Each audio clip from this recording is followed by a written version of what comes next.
Jour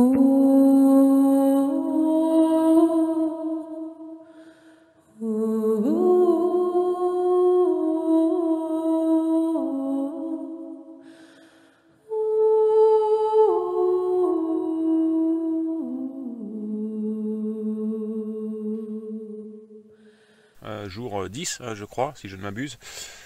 Et voilà, j'ai pas fait de vidéo pour conclure la journée hier parce que je suis arrivé très tard, il était presque 10 heures, et puis la cabane que je cherchais se trouve dans un tout petit hameau qui possiblement, probablement est habité, et donc voilà, je tenais pas à faire de bruit en arrivant, et donc en fait voilà, j'avais du mal même à identifier de quelle bâtisse c'était, donc en fait je me suis installé ici en bivouac à côté de ce petit hameau pour être sûr, voilà, de pas entrer dans une maisonnette qui ne soit pas destinée aux randonneurs. Et puis encore pire, éventuellement de réveiller quelqu'un et puis que quelqu'un pense que je cherche à entrer par effraction chez lui. Donc voilà, je suis là, mais je suis sur la terre ferme. Je peux appuyer là, ça tient, ça s'enfonce pas de 10 cm, il n'y a pas d'eau qui ressort du sol, donc j'ai pas dormi sur une éponge. Et ça fait plaisir. Et puis voilà, plaisir d'avoir l'objectif accompli, gros objectif, hein, qui était quand même assez comment on dit, surévalué quoi. Et partir à 11 h du matin, j'ai fini par trouver sur MyTrails, ça m'étonnait qu'ils aient pas cette fonctionnalité là tout de même, mais en fait j'avais pas zoomé suffisamment pour que lorsque je touche la trace, eh bien ça m'indique la distance depuis le point de départ. Et donc là j'ai fait hier à peu près 28 km en partant à 11 h du matin, en arrivant à 10 h, en faisant peut-être une pause d'1 heure le midi, et puis aucune pause. Voilà, j'ai posé mon sac une fois pour remplir d'eau la poche à eau, et puis une deuxième fois pour attraper des barres de céréales lorsque je suis passé près du lac, vers la fin du parcours. Et donc voilà, ça me fait une moyenne de 2,8 km/h.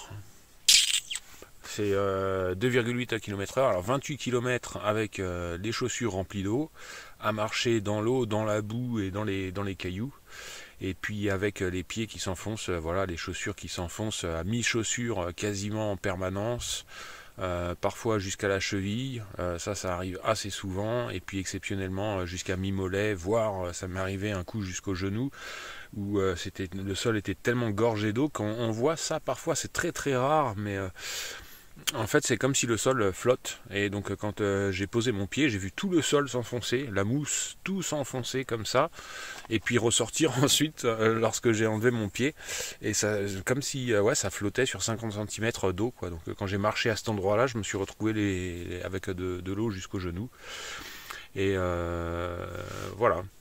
Et puis, dernière petite chose de la matinée, là je suis encore dans un montage, pour ceux que ça intéresse au niveau du tarp, montage tipi, que j'ai fait cette fois-ci sans pilier central, donc simplement avec une pomme de pin, enserrée avec la ficelle, et ça passe sur une branche. Là je suis presque entre deux sapins, donc ça passe sur l'une des branches, et puis ensuite ça repart, et puis j'ai attaché la paracorde à une branche.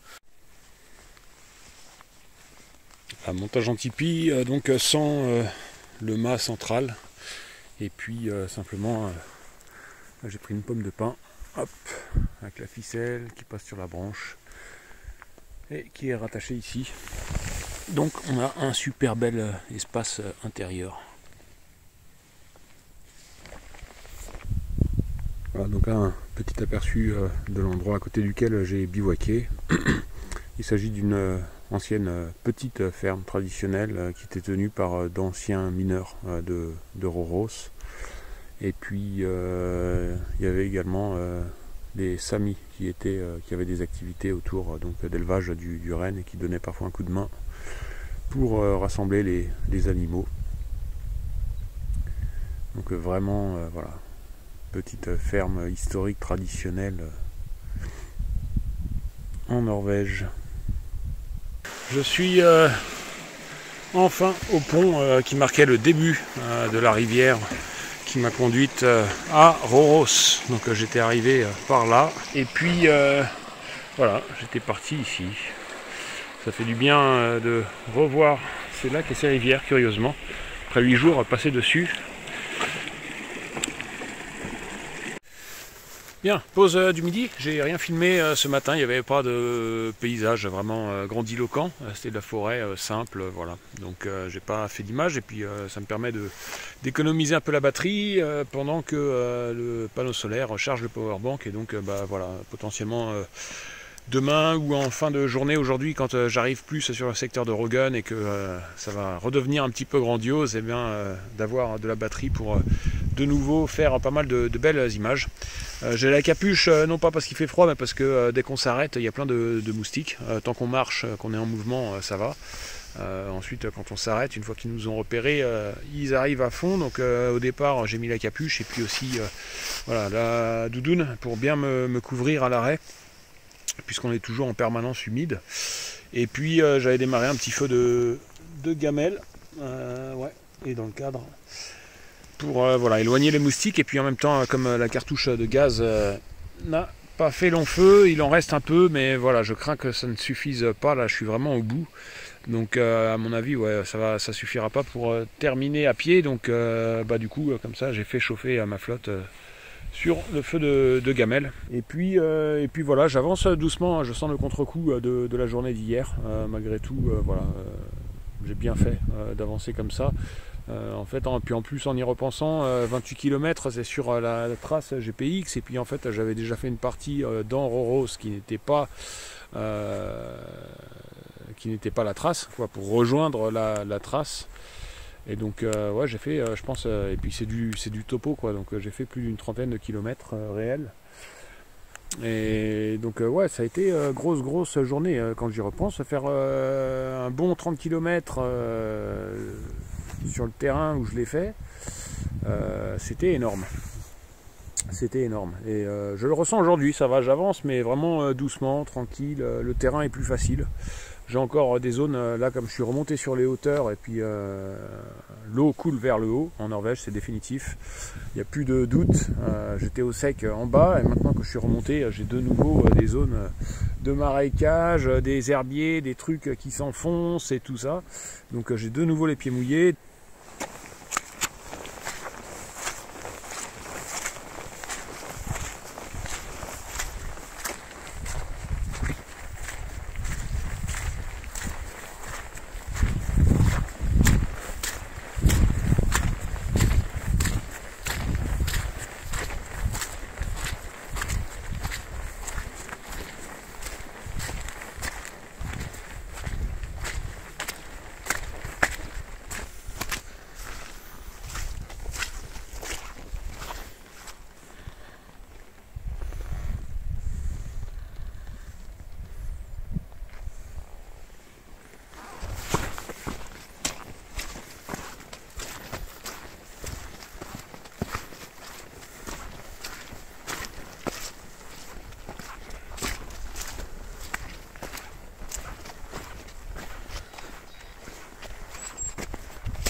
Des crottes là qui sont pas des crottes de rennes, potentiellement ça pourrait être des crottes d'ours.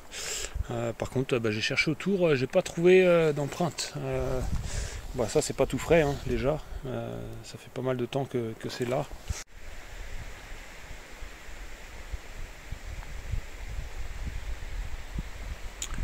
Je me trouve à une bifurcation du trail et je viens de tomber sur cette petite ferme traditionnelle. Et je ne sais pas exactement ce qu'ils fabriquent. On dirait qu'ils font sécher de l'herbe.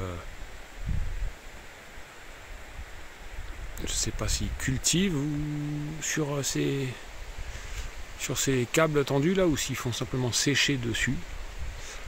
Bon, après les grosses crottes vertes, je viens de tomber sur ça, si ça va bien faire le focus. Voilà. Je me demandais si c'était une forme de mousse ou quoi, parce que j'en ai jamais vu dans le coin depuis depuis que je suis arrivé, et puis là depuis que je randonne, et puis là il y en a pas mal qui poussent un peu sur les arbres. Et puis ça fait penser à des touffes de poils. Et ça, la texture est curieuse, ça a même pas l'air végétal en fait. C'est assez curieux comme truc. Et du coup je me demande si c'est pas ce qu'ils cultivaient dans la ferme tout à l'heure. Mais en beaucoup plus long. Et sans doute voilà, pour produire de la fibre, pour fabriquer des trucs avec, je sais pas.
Un bout du lac Femunden là-bas à droite. Je l'ai bien largement dépassé aujourd'hui. Hier, je le voyais depuis les collines en face de l'autre côté. Et donc là maintenant, puisque je redescends plein sud, grosso modo, le long du lac Femunden, je suis en train de me diriger vers la rivière Roa. Et ensuite, en principe, je pense pas que je passe par la rivière Roa. Je vais encore partir un peu plus sur le côté et puis rejoindre donc dans les montagnes et puis rejoindre directement le lac Rogan et puis un autre petit lac à côté que j'aurais bien aimé visiter en canoë mais que j'ai pas visité, et puis je vais passer à côté à pied, donc ça c'est super. Et puis ensuite les Finger Lakes, donc les moraines que je devrais pouvoir apercevoir depuis les montagnes. Donc ça va être assez chouette, mais ça sera pour demain je pense.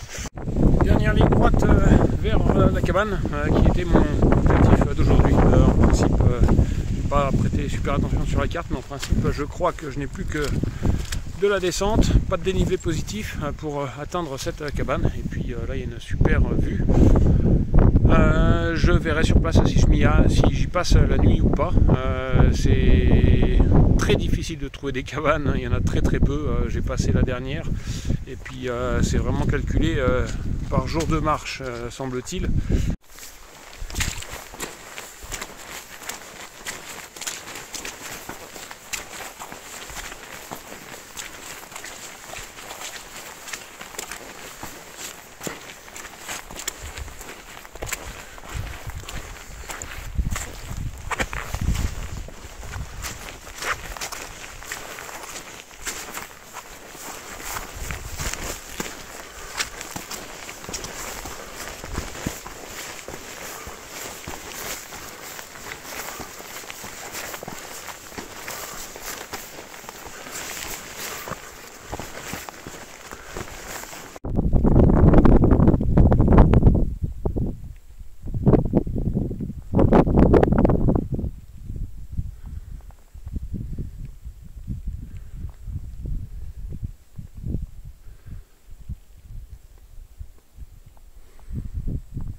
Fin de journée, j'étais à la cabane, j'ai pu faire sécher mes chaussettes et ma serviette, mais il y a pas mal de monde qui se trouvait déjà là, une famille et puis avec des amis, donc un beau petit groupe, bien joyeux. Et puis il y avait 3 cabanes, 2 occupées et puis une qui était un peu en rénovation, pas de plancher, etc. De toute façon moi c'est pas vraiment la cabane en soi que je cherche, c'est vraiment le point feu pour pouvoir sécher mes affaires. Donc c'était chose faite, et puis il me restait 34 km jusqu'à à la fin du tracé GPX et j'avais pas envie de charger la dernière journée. Donc du coup j'ai continué un petit peu, là j'ai dû faire je sais pas 3-4 km pour trouver un camp. Et puis demain je vais faire une grosse journée et comme ça après-demain j'ai une petite journée, peut-être j'arrive à midi et puis je peux manger, il me semble que j'ai laissé de la nourriture dans la voiture et puis rechercher le canoë l'après-midi tranquillement. Comme ça je suis pas pressé par le temps et puis ouais, ça j'aime bien cette organisation là. Et du coup bah, là voilà j'ai trouvé ce spot idyllique, plage privée. Voilà, une petite plage pour moi. Alors soit je vais récupérer les pierres là, je sais pas encore où est-ce que je m'installe, je vais poser mon sac et puis trouver un endroit parce que du coup c'est super exposé au vent.